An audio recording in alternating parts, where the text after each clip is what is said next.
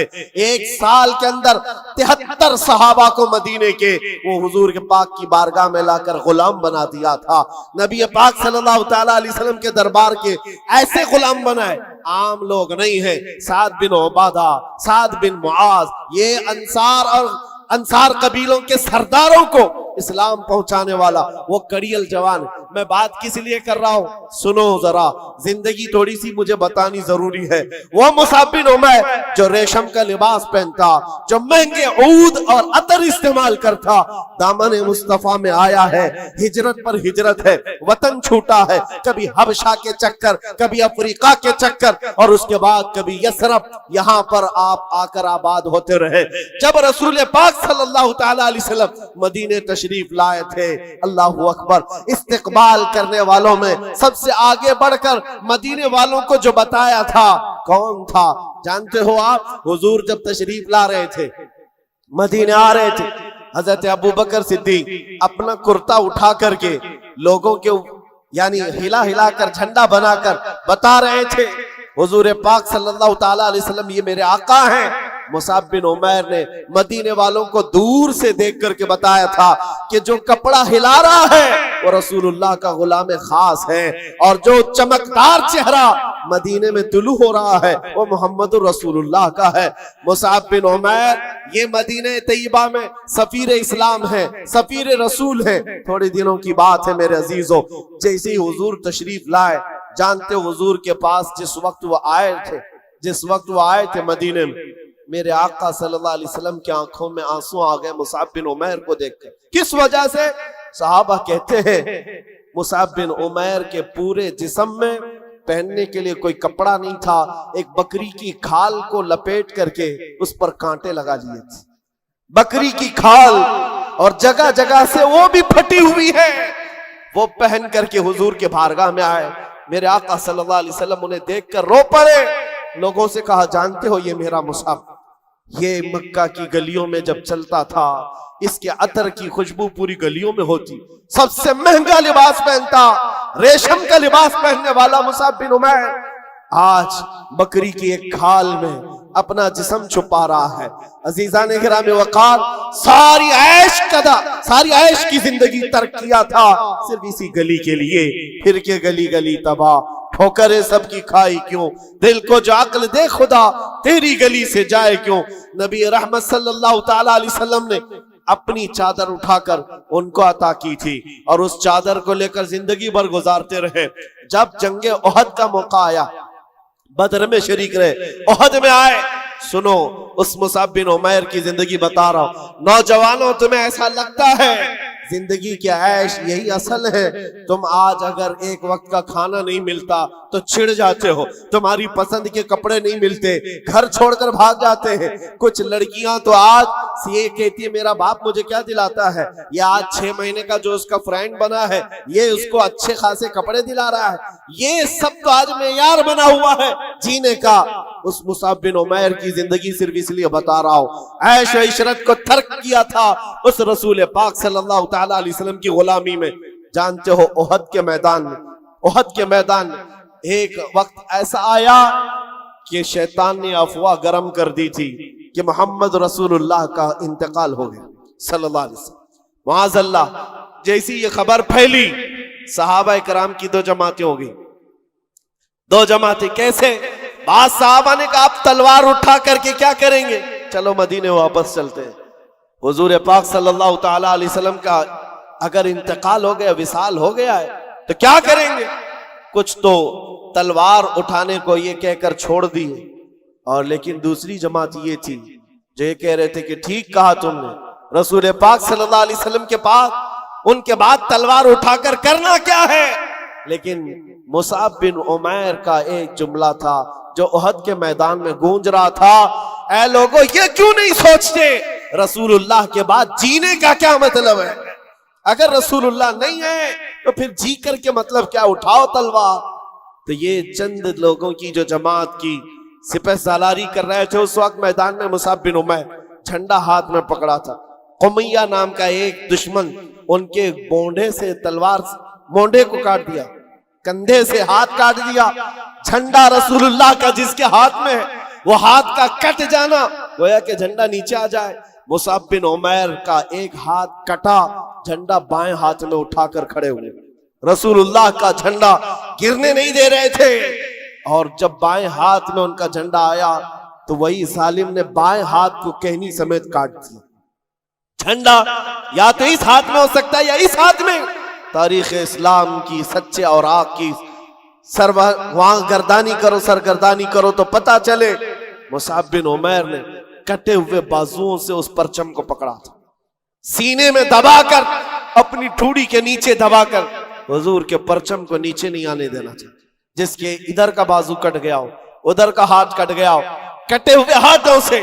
اور اسی احد کے میدان میں ظالموں نے جب دیکھا کہ یہ جھنڈا نیچے آنے نہیں دیتا، سینے پر بہت تیز بھالا مارا، نیزہ مارا۔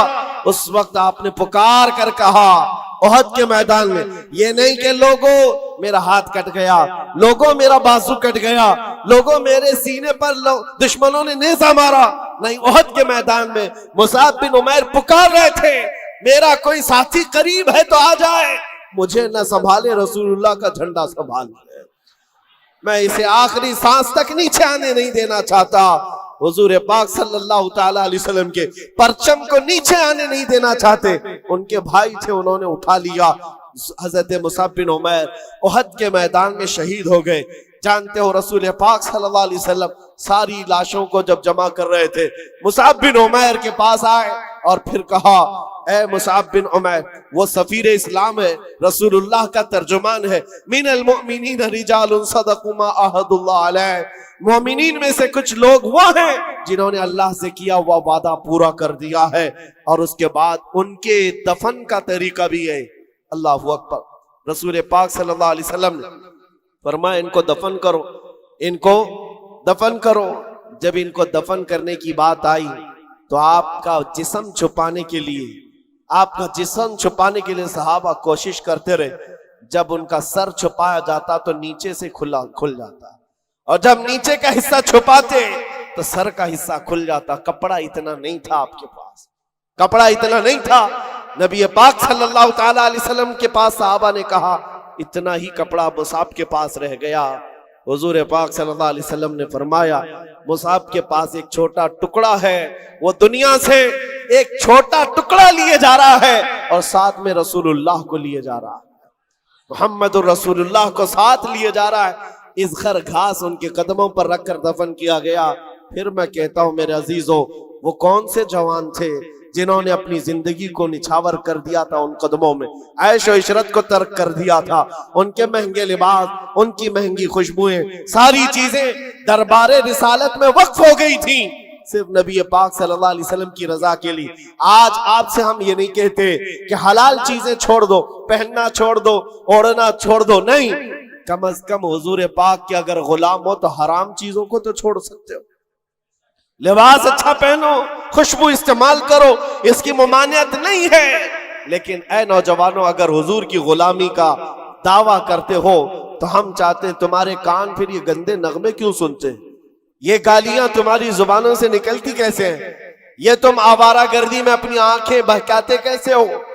تمہارے یہ جسم کا ہر عضو گناہوں کی غمازی کیوں کر رہا ہے؟ نبی رحمت صلی اللہ علیہ وسلم کے غلام ہو تو پھر آؤ میرے عزیزوں، اس دربار کی غلامی کی لذت جسے مل جائے۔ اللہ اکبر، میں سچ کہتا ہوں، اقبال نے ایک جملہ کہا تھا، اقبال کے اشعار بہت معنی خیز ہے۔ کہا تھا کہ یہ غازی یہ تیرے پر اسرار بندے جنہیں تو نے بخشا ہے ذوق خدائی، دو نیم ان کی ٹھوکر میں دریا و صحرا، سمٹ کر پہاڑ ان کی ہیبت سے رائی۔